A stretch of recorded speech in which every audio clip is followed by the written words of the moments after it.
जब ये paper leak हुआ और इस लीक पेपर के बेस पर रिजल्ट निकाला जा रहा है तो ये अपने आप के अंदर असहनीय बात है। जो मान चुनावी लॉलीपॉप है, 100% बच्चों के भविष्य के साथ खेला जा रहा है। अभ्यर्थी किस रिजल्ट को सही माने और किसको गलत माने, ना उसके डॉक्यूमेंट्स की वेरिफिकेशन करी, ना ही उचित मार्क्स की वेरिफिकेशन करी। नमस्कार, पंजाब केसरी देख रहे हैं आप और मैं हूं जयपाल। लोकसभा चुनाव की तैयारियां जो है आम आदमी पार्टी की तरफ से सुशील गुप्ता जी जोरों शोरों पर लगे हुए हैं। कैथल में पहुंचे थे रणदीप सिंह सुरजेवाला के निवास पर, जहां पर जो ग्रुप डी की भर्ती हुई है उसको लेकर कई खुलासे किए हैं। बातचीत कर लेते हैं सीधा हम सुशील गुप्ता जी से। सर, स्वागत है पंजाब केसरी में। नमस्कार। गुप्ता जी, ग्रुप डी की भर्ती को लेकर जो खुलासा किया है उसके बारे में क्या कुछ जानकारी देना चाहेंगे? देखिए, खट्टर सरकार बच्चों के भविष्य के साथ खेलती है।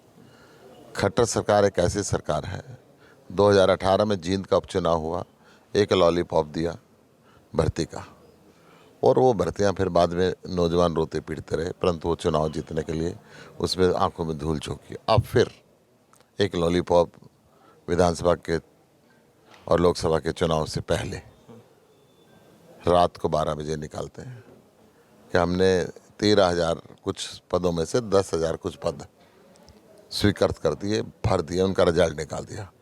पहली बार हिंदुस्तान के इतिहास में, दुनिया के इतिहास में एक पेपर के 2 रिजल्ट निकले। अभ्यर्थी किस रिजल्ट को सही माने और किसको गलत माने, ना उसके डॉक्यूमेंट्स की वेरिफिकेशन करी, ना ही उचित मार्क्स की वेरिफिकेशन करी। हाई कोर्ट ने ये कहा था कि जो सोशो इकोनॉमिक फॉर्म के 5 नंबर हैं वो कंसिडर नहीं किए जाएंगे, उनको भी कंसिडर किया और रिजल्ट निकाल दिया। रिजल्ट निकाल के ज्वाइनिंग करा दी रातों रात।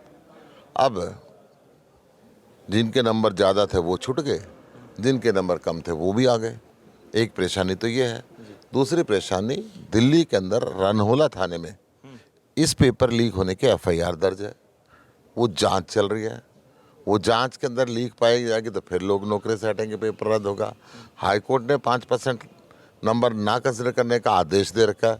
फिर कंटेम्प्ट ऑफ कोर्ट होगा, फिर सरकार उस रिजल्ट को दोबारा चेंज करेगी। पेपर वेरिफिकेशन नहीं है, जितनों के पेपर गलत निकलेंगे फिर वो उनकी नौकरी जाएगी। इसके अलावा खट्टर साहब ने खुद एक घोषणा की थी अखबारों में, टेलीविज़न में, कि ग्रुप C की वैकेंसी पहले निकालेंगे और ग्रुप D की बाद में निकालेंगे। अब ग्रुप D की उन्होंने पहले निकाल दी, ग्रुप D की भर्ती पहले कर दी। जिन बच्चों का ग्रुप C में आ गया फिर वो बच्चे वहाँ चले जाएंगे, तो फिर ये पद रिक्त हो जाएंगे। तो ये ऐसा क्यों? ऐसा बवंडर सिर्फ चुनाव के लिए? चुनाव को दिमाग में रखते हुए नौजवान बच्चों के भविष्य से खेल जा रहा।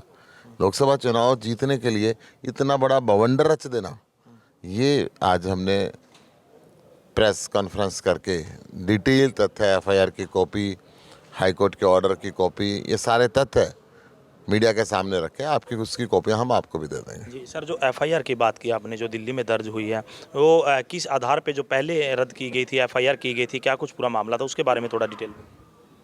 FIR ये हुई थी कि पेपर लीक है ना, उसके ये FIR है, मैं आपके दिखा रहा हूँ। ये जो FIR है रनोला थाने के अंदर दर्ज है, 2023 के अंदर ये FIR हुई है। FIR का नंबर मैं आपको बता दूँ, ये FIR का नंबर है वर्ष 2023 की है, रनोला थाने के 807 नंबर है, 21/2023 की है। जब ये पेपर लीक हुआ और इस लीक पेपर के बेस पर रिजल्ट निकाला जा रहा है तो ये अपने आप के अंदर असहनीय बात है। तो चुनावी लॉलीपॉप जो चुनावी लॉलीपॉप है, 100% बच्चों के भविष्य के साथ खेला जा रहा है। तो गुप्ता जी, जो है नरेंद्र मोदी ने जो है महिलाओं को जो है 100 रुपये सब्सिडी देने की बात की है, उसको कैसे देखते हैं? सिलेंडर नरेंद्र मोदी की सरकार आने से पहले 414 रुपये का सिलेंडर होता था, 1100 रुपये का कर दिया, 200 रुपये कम कर दिए और कह रहे भाई अब नरेंद्र मोदी जिंदाबाद बोलो, नरेंद्र मोदी जिंदाबाद बोलो। अरे लूटते रहे तुम 5 साल तक, और उसके बाद अब चुनाव के समय 100 रुपये 2 बार कम कर दिए, फिर चुनाव खत्म हुआ फिर आप बढ़ा दोगे। अंतर्राष्ट्रीय मार्केट के अंदर तेल की कीमत पहले से डाउन हुई है और आपने पहले से डबल इनकी कीमतें पेट्रोल की भी, डीजल की भी, रसोई गैस सिलेंडर की भी कर रखी। मनोहर लाल जी को डाटा दुरुस्त करने के लिए बोला था, उसके बारे में भी कुछ उन्होंने प्रतिक्रिया दी है, कोई मालूम?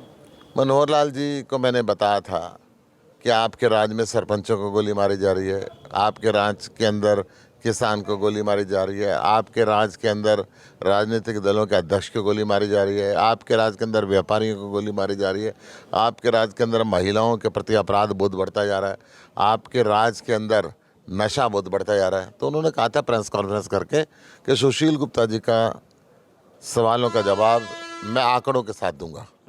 मैं कहना चाहता हूं आपके चैनल के माध्यम से, मनोहर लाल जी, आपके पास आंकड़े नहीं है, आपके सारे आंकड़े फेल हो चुके हैं, अपराध का राज चारों तरफ हो गया है।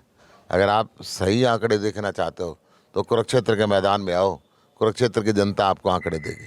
तो सर तैयारियां कैसे चल रही हैं चुनाव को लेकर? बहुत शानदार तैयारियां चल रही हैं। जिस गांव के अंदर मैं जा रहा हूं, बहुत शानदार तरीके से लोग वेलकम कर रहे हैं। और जो वर्तमान सांसद है, क्या बोलते हैं, गायब सैनी शायद, तो नायब सैनी, तो वो पूरे क्षेत्र के अंदर लोग ये कह रहे हैं कि ये तो गायब सैनी हो चुका है। बहुत बहुत धन्यवाद। जय। तो ये थे कुरुक्षेत्र विधानसभा से जो आम आदमी पार्टी के और कांग्रेस के जो यहाँ पर जो प्रत्याशी उतारे गए हैं, वो फिलहाल बता दें कैथल में यहाँ पर पहुँचे थे। और रणदीप सिंह सुरजेवाला के साथ उन्होंने प्रेस कॉन्फ्रेंस कर जो है ग्रुप डी की भर्ती हरियाणा सरकार द्वारा की गई उसको लेकर कई खुलासे किए हैं। भर्ती पर पहले FIR जो बताई गई पेपर लीक मामले में हुई है, इसके साथ ही जो 5 अंक सोशो इकोनॉमिक के जो दिए गए थे उसमें भी जो बताया जा रहा है कोर्ट से उसका स्टे है। इस तरह से ये पूरी चुनावी जो एक लॉलीपॉप देने का जो हरियाणा सरकार ने काम किया, इस तरह के जो आरोप उन्होंने फिलहाल लगाए हैं। और आगामी विधानसभा चुनाव को लेकर इनकी तैयारियों को लेकर कैंपेनिंग लगातार जारी है। और उनका कहना है कि यदि कोई भी कैंडिडेट यहां से आए तो बिल्कुल यहां से उनकी हार निश्चित है। कैथल से पंजाब केसरी के लिए जयपाल, रसूलपुर।